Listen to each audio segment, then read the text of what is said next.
Sir, நான் இந்த பிரிவில பட்டது போது இனி ஒரு ஜென்மம் தேவையில்லைன்னு பேச வந்திருக்கேன்.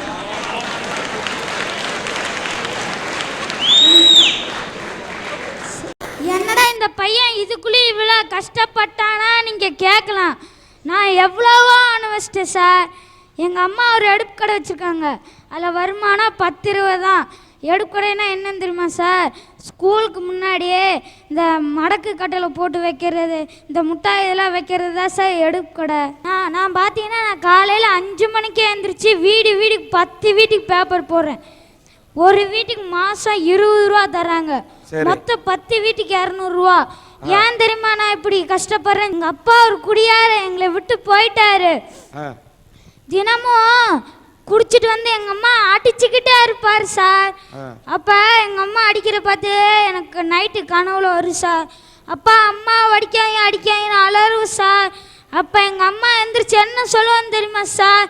டே, அவரு தான் இல்லைடா, நீ நல்லா படுறான் பாரு சார், வாமா எங்கள் அப்பாவை கூட்டிகிட்டு வரலான்னு போனோம் சார். அப்போ எங்கள் அப்பா என்ன சொன்னான்னு தெரியுமா சார்? நீ போடி, நான் என் மகனை வச்சு காப்பாற்றிக்கிறேன்னாரு சார். அவர் பாசத்துக்காண்டி சொல்ல சார். இவனை வேலைக்கு அனுப்பி விட்டு அந்த காசில் குடிக்கலான்னு நினச்சார் சார். ஆனால் எங்கள் அம்மா விடலை தெரியும் சார். என்னை கூட்டிகிட்டு வந்தார் சார். கூட்டிகிட்டு வந்து படிக்க வச்சாங்க சார். அன்னைக்கு நான் 25வது ரேங்க், இன்னைக்கு நான் 5வது ரேங்க் சார். ஏன் தெரியுமா சார்? எங்கள் அம்மா படுற வறுமையால் நான் நல்லா உயிர்னேன் சார். உயிர்னு எங்கள் அப்பா படிக்கூடாதுன்னு சொன்ன முன்னாடி நான் நல்லா படிப்பேன் சார். படித்து காட்டி எங்கள் அம்மா ஆசை நிறைவேற்றுது சார். அதே மாதிரி எங்கள் பாப்பா பார்த்தீங்கன்னா பக்கத்தில் இருக்க வீட்டில் பார்த்தீங்கன்னா அவங்கள 2 சைஸ் போட்டு பார்த்து என் பாப்பா கேட்கு சார். அம்மா அதே மாதிரி 2 சைஸ் சாக்ஸ் எனக்கு வாங்கி கொடுமான்னு சொல்லு சார். அப்போ எங்கள் அம்மா என்ன சொல்லுவாங்க தெரியுமா சார்? நம்மளாம் ஏழை குடும்பத்தை சேர்ந்தவங்க, அங்கே நீ தமிழ் மீடியமே போன்னு சொல்லுவாங்க சார். அழுதுகிட்டே என்னட்டு வந்துச்சு சார். அண்ணா எனக்கு 2 சைஸ் சாக்ஸ் போட்டு தாட்டி விடுன்னு சார். அப்போ நான் சொன்னேன் சார், இரு தங்கச்சி, நான் படிக்க நான் கலெக்டர் ஆகி உன்னை டாக்டர் ஆக்கி காட்டுவேன்னு சொன்னேன் சார். இதோட அந்த தன்னம்பிக்கையால் வாழ்ந்துட்டு இருக்குது சார் என் தங்கச்சி. டெய்லி கேட்கு சார். எங்கள் அம்மா எங்களை விட்டுட்டு போவாங்க, காப்பாற்றிட்டு இருக்காங்க வருஷா. என்னை படிக்க வைக்கணும்னு ஒரு உறுதிமொழி எடுத்து என்னை படிக்க வைக்கிறாங்க வருஷா. அதான் சார் உலகில மிகப்பெரிய சாதனை.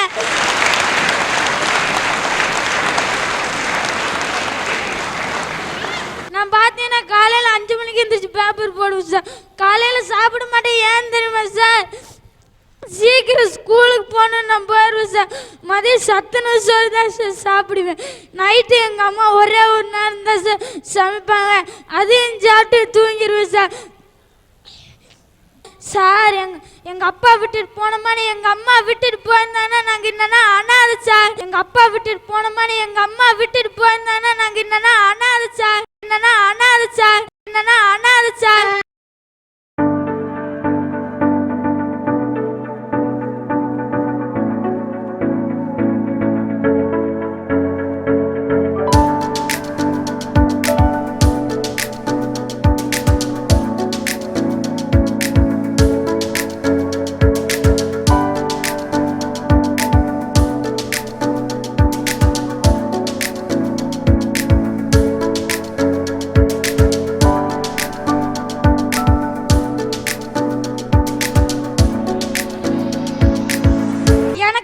கஷ்டம் வேறு குழந்தைகளுக்கு யாரும் வரவே கூடாது சார்.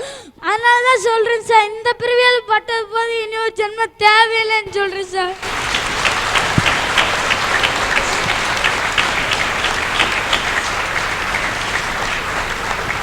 எனக்கு வந்த கஷ்டம் வேறு குழந்தைகளுக்கு யாரும் வரவே கூடாது சார்.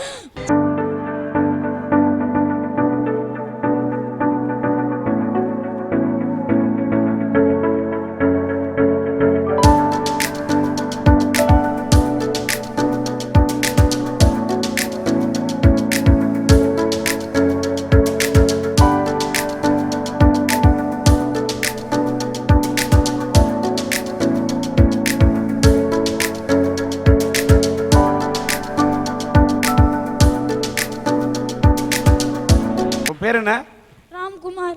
ராம்குமார், மனசு உடையவே கூடாது. நீ நல்லா படிக்கிறியா இப்ப? நீ படி. உனக்கு நிச்சயமாக இந்த அரட்டை அரங்கம் பார்க்கக்கூடிய நல்ல இதயங்கள் நிச்சயம் இதை பார்க்கக்குள்ள உன்னுடைய வாழ்க்கையில் எல்லாம் வல்ல இந்த இறைவன் நல்ல வழியை திறப்பாரு. மனசு உடையாத, உன்னுடைய கண்ணீர் துடைக்கப்படும். உங்க அம்மா வந்திருக்காங்களா? வந்திருந்தாங்கன்னா அந்த அம்மா நான் மேடை கிடைக்கிறேன்.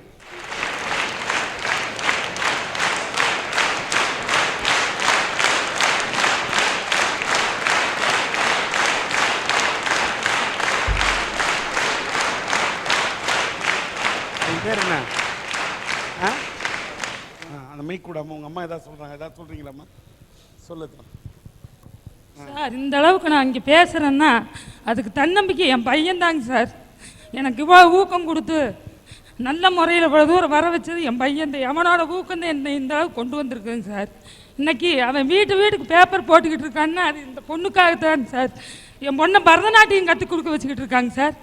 அது நான் சொன்னேங்க சார், எதுக்கு இதெல்லாம் நமக்கு தேவையா? நம்மளாம் ஏழ்மைப்பட்டுக்கிட்டு இருக்கிறேன், நமக்கு பரதநாட்டியம் அந்த தேவையாப்பா அப்படின்னு சொன்னேங்க சார். அதுக்கு என் பையன் சொன்னான், அம்மா இன்னைக்கு உனக்கு வாட்ச புருஷி மாதிரி நாளைக்கு நம்ம பாப்பாவுக்கு வாட்சிட்டா நம்ம என்ன பண்ண முடியும்? 10 பேருக்கு சொல்லி கொடுத்தா 5000 ரூபாய் சம்பாதிக்கலாம். இன்னைக்கு நீ பொட்டிக்கடை வச்சு காப்பாற்றிக்கிட்டு இருக்கிற, நாளைக்கு அதே நம்ம பாப்பாவுக்கு வரக்கூடாது. இது ஒரு தற்காலிகமாக அதை கற்றுக்கிட்டாவ. என் மகன் இவ்வளோ தூரம் எனக்கு கொண்டு வந்திருக்கான்னு அது இவனோட தன்னம்பிக்கை சார். இவனோட தன்னம்பிக்கை என் பையனை என் பிள்ளைய நல்லா படிக்க வச்சு நான் நல்ல முறையை ஆளாக்கணும்னு நான் ரொம்ப ஆசைப்படுறேங்க சார். சசிகுமார் என்ற இந்த நண்பர் இவர்களுடைய இந்த பையனுடைய படிப்பு குடும்பம் 2000 ரூபாய் நிதியாக கொடுக்குறார். வச்சுங்க, வாங்கி. வேளச்சேரி விஸ்வநாதன் அவர்கள் 3000 ரூபாயை இந்த பையனோட படிப்பு வச்சிருக்கார். டெல்லியை சார்ந்த நண்பர் இளங்கோவன் அவர்கள் 2000 ரூபாயை இவர்களுக்கு கொடுக்கிறார்கள். இந்த பையனுடைய படிப்புக்கான செலவை பழனி ரோட்டரி சங்கம் ஏற்றுக்கொள்கிறது என்று சொன்னார். இந்த குடும்பம் ஒரு பெட்டிக்கடை வைத்து வாழ்க்கையை இவர் ஜீவனத்தை நடத்திக் கொள்வதற்கு வழிவகுக்க வேண்டும் என்று சன் டிவியின் அரட்டை அரங்கத்தின் சார்பாக தெரிவித்துக் கொள்கிறோம்.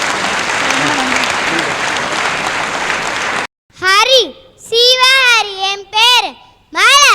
அண்ணாவள மாதிரில நான் பேசுறதுல இருந்து தெரியல நான் அடுத்த ஜென்மத்துல நடிகராக போறேன்னு. ஏன் நடிகரா பிறக்கணும் தெரியுமா சார்? புகழ் பணம் ஊரை வேற ஜாலியா சுத்தி பார்க்கலாம் சார். அம்மா அப்பா சொன்ன கேக்குறோமா? டீச்சர் சொன்ன கேக்குறோமா சார்? ஆனா இதே நடிகர்கள் சொன்ன கேக்குறோம்ல? நடிகர்களால சிரிக்க வைக்க முடியும், அழ வைக்க முடியும், சிந்திக்க வைக்க முடியும். சார் நீங்க எல்லாம் படிச்சு தான் டாக்டர் வக்கீல் எல்லாம் ஆக முடியும். நடிகர்கள் அப்படி இல்ல, நினைச்சா ஒரு படத்துல டாக்டர், ஒரு படத்துல வக்கீல், ஒரு படத்துல போலீஸ் ஆகும் சார். பட்ட கிளம்புறாங்களா? நீங்க எல்லாம் மிலிட்டரிக்கு போய் தான் துப்பாக்கி எடுத்து குண்டெல்லாம் போட்டு சண்டை போட முடியும். ஆனா நடிகர்கள் அப்படி இல்ல, நினைச்சா படத்துல துப்பாக்கி எடுப்பாங்க, சுடுவாங்க, போக்கிட்டே இருப்பாங்க சார்.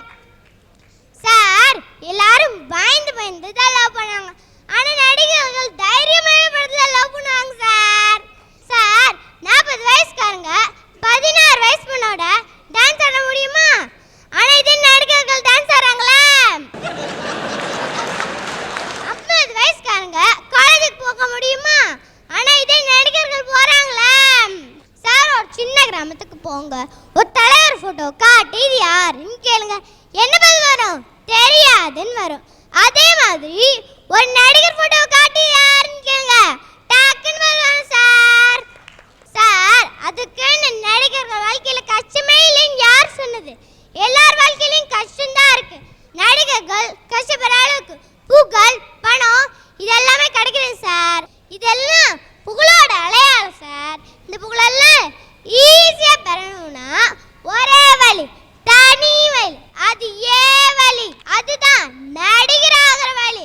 அதனால அடுத்த பிறவிலையாவது ஆசை நிறைவேறதுக்கு சிறந்த நடிகராகவும் சிறந்த நடிகரை உருவாக்கிட்டு இருக்க நீங்க என்ன ஆசீர்வாதம் செய்யுங்க சார்.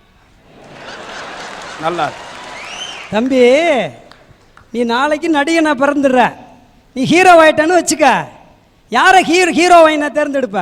இன்னைக்கு ஸ்ரேயா. ஸ்ரேயாவா? நேத்து கேட்ட நமிதாண்ணா, நேத்து நமிதான்ட்ட இன்னைக்கு ஸ்ரேயாங்கிற. படத்துல 2 ஹீரோயின் சார். ஆட்ரி சக்க, நீ மகா நடிகன் ஆயிருவடா. அடுத்த பிரிவில் நடிகன் ஆகணுன்ற, ஏன் இந்த பிரிவில் நடிகன் ஆக விரும்பலையா? சார் எங்க அம்மா இந்த பிறவில பைலட் ஆகணும்னு ஆசைப்பட்டுட்டாங்க. அதனால எங்க அம்மா ஆசைய இந்த பிறவில நிறைவேற்றிட்டு அடுத்த பிறவில நான் நடிகர் ஆகிறேன் சார். உன்னுடைய ஆசை இருந்தா கூட அந்த ஆசைகளை ஒதுக்கி வைத்து விட்டு பெற்ற தாய் என்னுடைய அம்மாவுடைய ஆசையை தான் நிறைவேற்றி வைப்பேன்னு நினைக்கக்கூடிய அந்த உணர்வை நான் மதிக்கிறேன். வாழ்க. இந்த பிறவிலேயே பெண்ணா பிறந்து நாங்க இவ்வளவு பாடுபடுறப்ப அடுத்த பிறவி எங்களுக்கு தேவையா? வேணாம். பொண்ணு திருமணம்னு ஒரு பந்தத்துக்குள்ள போறா. போற இதுலயே வந்து உட்காந்துக்குவாங்க சார். வந்து உட்காந்துட்டு காஃபி டீ எல்லாம் குடிச்சு முடிச்சுட்டு, ஆமா பொண்ணுக்கு ஆட தெரியுமா, பொண்ணுக்கு பாட தெரியுமா, இதெல்லாம் தெரிஞ்சு அந்த பொண்ணு கரகாட்டமா ஆட்ட கூட கூட்டிட்டு போறாங்க. ஒரு பொண்ணை வந்து வீட்டுக்கு வந்துட்டு பாட தெரியுமான்னு ஏன் அந்த காலத்துல கேட்டாங்க தெரியுமா? அந்த பொண்ணு பேசாத ஊமையாக மடந்தையாக இருந்து விடக் கூடாது என்பதற்காக. அந்த பொண்ணுக்கு ஆட தெரியுமான்னு ஏன் தெரியுமா கேட்டாங்க? அந்த பெண்ணும் கையும் காலும் நன்றாக குணவதியாக இருக்கிறாளா என்று சோதிப்பதற்காக. ஆனா அந்த பொண்ணு நினைக்கிறாளா, எனக்கு வரப்போறவனுக்கு கண்ணு நல்லா இருக்கணும், காது நல்லா இருக்கணும், மூக்கு நல்லா இருக்கணும், அந்த பொண்ணு நினைக்கிறாளா? நினைக்கிறது கிடையாது. அதுதான் சார் பெண்கள். மனைவியை பத்தி நபிகள் நாயகம் அழகா சொல்லியிருக்காரு. இந்த உலகில் நீங்கள் பெறக்கூடிய செல்வங்களிலேயே தலை சிறந்த மிக சிறந்த செல்வம் நல்ல மனைவி அப்படின்னு சொன்னார். ஆனா இன்னைக்கு யார் சார் மனைவியை மனைவி மாதிரி நடத்திட்டு இருக்கா? அப்படி பார்க்க போனேன்னு வச்சுக்க, கணவனை பல பெண்கள் கணவனாவே நடத்துறது இல்லையா? என்ன பண்ண முடியும்?